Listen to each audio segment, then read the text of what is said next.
नमः संस्कृताय मित्रों, संस्कृत सारम चैनल पर आपका स्वागत है। आज हम लोग एक नया ग्रंथ कादंबरी महाकवि गद्य कवि बाणभट्ट के द्वारा रचित उत्कृष्ट उनकी रचना है, सर्वश्रेष्ठ कादंबरी, इसको प्रारंभ करने जा रहे हैं।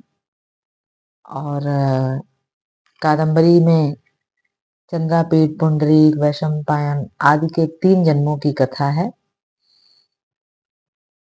और ये कथा एक वैशंपायन एक तोते के द्वारा कही जाती है। चांडाल कन्या राजा शूद्रक के दरबार में तोता लेकर आती है और वो तोता आर्या छंद में ये पूरी घटना, पूरी कहानी को बताता है कि 3 जन्म पहले, मतलब इस समय से पहले जो 2 जन्म और थे, उनकी पूरी घटना क्या क्या क्या है।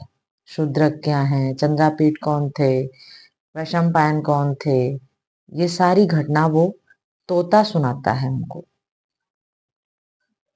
और ये जो हम लोग पढ़ रहे हैं, ये कादंबरी का ही एक पार्ट है, सुगनासोपदेश, जो कि हमारे टीजीटी, पीजीटी, डीएसएसएसबी इन सब परीक्षाओं में निर्धारित किया गया है, पाठ्यक्रम में निर्धारित है सुगनासोपदेश, जिसमें उज्जैनी के महाप्रतापी राजा तारापीठ जो थे, वो अपना राज सिंहासन पूरा करने के बाद जब उनका पुत्र युवावस्था में आया तो अपनी राजगद्दी उसको देने के लिए उसका राज्याभिषेक करना चाहते थे।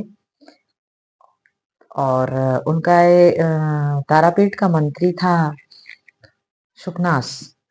शुकनास उनका मंत्री था, तो उन्होंने जब इच्छा जाहिर की कि मैं अपने पुत्र का राज्याभिषेक करना चाहता हूँ चंद्रापीठ का, तो शुकनास ने कहा कि राज्याभिषेक तो आप करिए महाराज, लेकिन मैं थोड़ा सा इनको राजा बनने से पहले कुछ ज्ञान देना चाहता हूँ, कुछ उपदेश देना चाहता हूँ। तो वही शुकनास का उपदेश इस सुकनासोपदेश, इसीलिए इस भाग का नाम सुकनासोपदेश है, क्योंकि इस पूरे ग्रंथ में सुकनासोपदेश, सुकनास का उपदेश ही है। सुकनास बोलते हैं और चंद्रापीठ सुनते हैं, ज्ञान देते हैं, तो इसीलिए इसका नाम सुकनासोपदेश पड़ा है। और हम लोग आज से इस ग्रंथ को पढ़ेंगे। तो शुकनास अपने भावी राजा के लिए, मंत्री तो शुकनास ही रहेंगे ना, तारापीठ के समय भी थे, चंद्रापीठ जब राजा बनेंगे तो भी मंत्री यही रहेंगे। तो शुकनास उनके राजा बनने से पहले कुछ उपदेश उनको देते हैं। तो आइए हम लोग इसको पढ़ना प्रारंभ करते हैं। सुकनासोपदेश आज की पहली क्लास।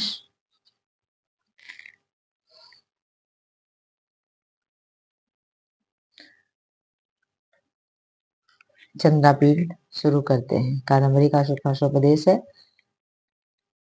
सुकरास कहते हैं, तात चंद्रापीठ, हे पुत्र चंद्रापीठ, विदित वेदितव्यस्य अधीत सर्वशास्त्रस्य ते न अल्पम उपदेष्टव्यम अस्ति। कहते हैं, हे पुत्र चंद्रापीठ, वेदितव्यस्य माने सब कुछ जानने योग्य जो बातें हैं वो आपको विदित है, वो आप जानते हैं। जानने योग्य जो आपको जानना चाहिए वो सब आप जानते हैं। अधीत सर्व शास्त्र, सभी शास्त्रों के ज्ञाता है, अध्येता हैं। ते न अल्पम अपि उपदेष्टव्यम अस्ति, तो आपको कुछ भी, थोड़ा भी उपदेश करने योग्य आप नहीं हैं। केवलंच निसर्गत एव, लेकिन फिर भी, यहां से लीजिए, फिर भी यौवन के प्रभाव, यौवन के प्रभाव से जो अंधकार, यौवन के प्रभाव से उत्पन्न होने वाला जो अंधकार है वो इतना गहरा होता है। युवावस्था में, आप युवावस्था में प्रवेश किए हैं, आपका उम्र है, इस समय जो युवावस्था में बुद्धि अंधकारमय हो जाती है, जो अंधकार पैदा होता है, अज्ञानता का अंधकार पैदा होता है, वो अंधकार इतना गहरा होता है, इतना गहन होता है कि वो अभानुभेद्यम होता है, अरत्न आलोक छेद्यम होता है, अप्रदीप प्रभापनीयम होता है, अर्थात अभानुभेद्यम। भानुभेद्यम वो चीजें होती हैं जिनमें सूर्य की किरणें प्रवेश कर लें, भानु की किरणें जिनको भेद पाए। लेकिन ये जो यौवन से उत्पन्न होने वाला अंधकार है, इसकी गहराई है, ये इतना गहरा होता है कि इसमें सूर्य की किरणें भी प्रवेश नहीं कर पाती। ये अभानुभेद्यम होता है, सूर्य की किरणों से न छेदे जाने योग्य होता है। अरत्न आलोक अरत्न आलोक छेद्यम।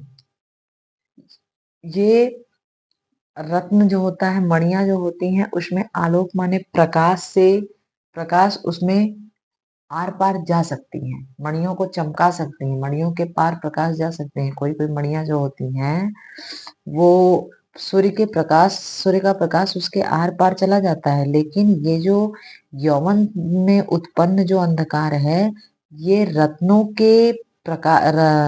का प्रकाश जो होता है, जब मणियां चमकती हैं तो उसका प्रकाश किसी भी चीज के उस पार इस पार जा सकता है। लेकिन ये अंधकार है, यौवन से उत्पन्न अंधकार है, वो रत्नों के आलोक से भी, मणियों के प्रकाश से भी प्रकाशित नहीं होता है। अप्रदीपम प्रभापनीयम। और जो दीपक होता है, उससे भी इसका अंधकार, दीपक के प्रकाश से भी इस अंधकार को, यौवन से उत्पन्न अंधकार को दूर नहीं किया जा सकता, इसको भी दूर नहीं किया जा सकता। केवलं च निसर्गत। केवल यही आपको बताना है, केवल यही आपको हम बताना चाहते हैं कि इस समय आप जिस अवस्था में हैं, युवावस्था में हैं, तो उससे उत्पन्न जो अंधकार है, ये इतना गहरा होता है कि न सूर्य की किरणों द्वारा इसको भेदा जा सकता है, न मणियों के प्रकाश से इसको छेदा जा सकता है, और न ही दीपक के प्रकाश से इसको दूर किया, अपनियम माने दूर किया जा सकता है।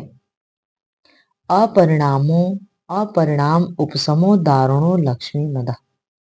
और अभी आप राजा बनेंगे तो आपको लक्ष्मी मिलेंगी, आपको वही पूरा राज खजाना मिलेगा, कोष मिलेगा, सबके आप मालिक होंगे, तो आपके पास लक्ष्मी रहेंगी। तो लक्ष्मी का जो मद होता है, जो लक्ष्मी का घमंड होता है, लक्ष्मी का जो गर्व होता है, दारुण होता है।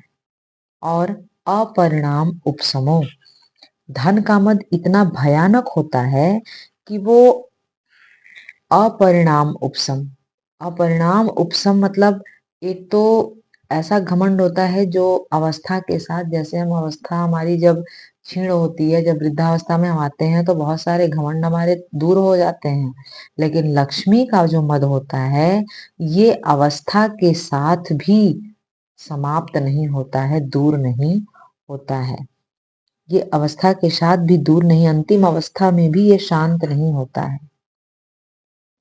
तो इसलिए आपको यही थोड़ा सा ज्ञान मैं देना चाहती हूँ कि आप जिस अवस्था में हैं, वो उस समय का जो अंधकार है, जो अज्ञानता है, वो इन इन चीजों से दूर नहीं होता है। और जो आपका लक्ष्मी का मद है, जो अभी आपको लक्ष्मी मिलेंगी, उससे उत्पन्न जो मद लोगों को होता है, वो अपरिणाम उपशम, वो वृद्धावस्था में भी दूर नहीं होता है, इतना दारुण होता है, भयानक होता है कि वृद्धावस्था में भी दूर नहीं होता है। कष्टम अंजनवर्ती, कष्टम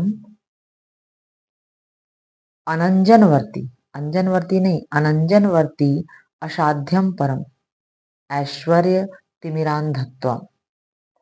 ये जो ऐश्वर्य का तिमिरांधत्वम मतलब होता है रतौंधी, जो तिमिर में जो अंधापन होता है, जैसे रात्रि में जो दिखाई नहीं देता है, दिन में तो दिखता है, लेकिन जैसे जैसे अंधकार होता है, वैसे वैसे हमको दिखना कम हो जाता है।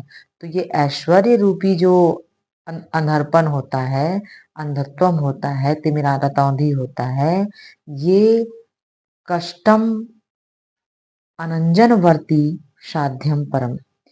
जैसे तिमिर तिमिर रोग जब हो जाता है, जब रतौंधी हो जाता है, तो काजल वगैरह लगा करके जो उसको दूर किया जा सकता है, उसको साधा जा सकता है।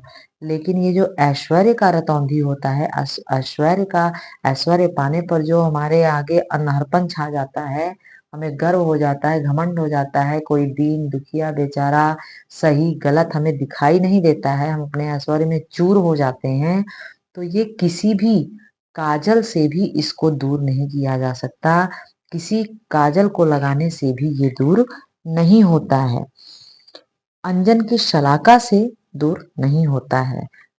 कष्टम अनंजन वर्ती, वर्ती में अनंजन वर्ती मतलब शलाका, काजल को लगाने की शलाका से असाध्यम परम, ये असाध्य होता है, दूर नहीं किया जा सकता। अशिशिर उपचार हार्यो अति तीव्र दर्प दाह ज्वर उष्ण, दर्प दाह ज्वर उष्मा, जो घमंड का दाह ज्वर होता है, जो घमंड के बुखार का जो गर्मी होता है, जो घमंड रूपी गर्भ रूपी बुखार की जो गर्मी होती है, उसका दाह ज्वर होता है, वो इतना तीव्र होता है, इतना तीव्र होता है कि वो अशिशिर उपचार हारे। जब हमको बुखार वगैरह होता है तो शिशिर उपचार करके, मतलब ठंडा वंडा पट्टी वट्टी रख करके हमारा बुखार वो दूर किया जा सकता है। लेकिन जो घमंड का दाह ज्वर होता है, घमंड का जो उष्मा होता है, गर्मी हमारे अंदर आ जाता है, वो इतना तेज होता है कि वो अशिशिर उपचारहार्य होता है।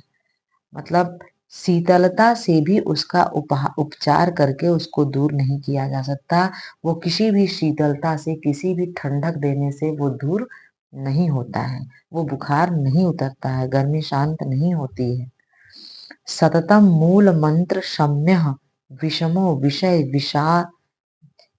विषास्वाद मोह, विष विष आस्वाद मोह जो होता है, अर्थात जो विषय रूपी, विषय विषा विष विषय विष स्वाद मोह, जो विषय रूपी विष का स्वाद जो होता है, उसको किसी मंत्र से भी दूर नहीं किया जा सकता है, मंत्रों से भी उसका उपचार, जैसे कहीं अगर कोई विष हो अंदर शरीर में, सांप का, बिच्छू का वगैरह का, तो उसको मंत्र मंत्र से या झाड़ फूक वगैरह से उसको दूर कर सकते हैं हम।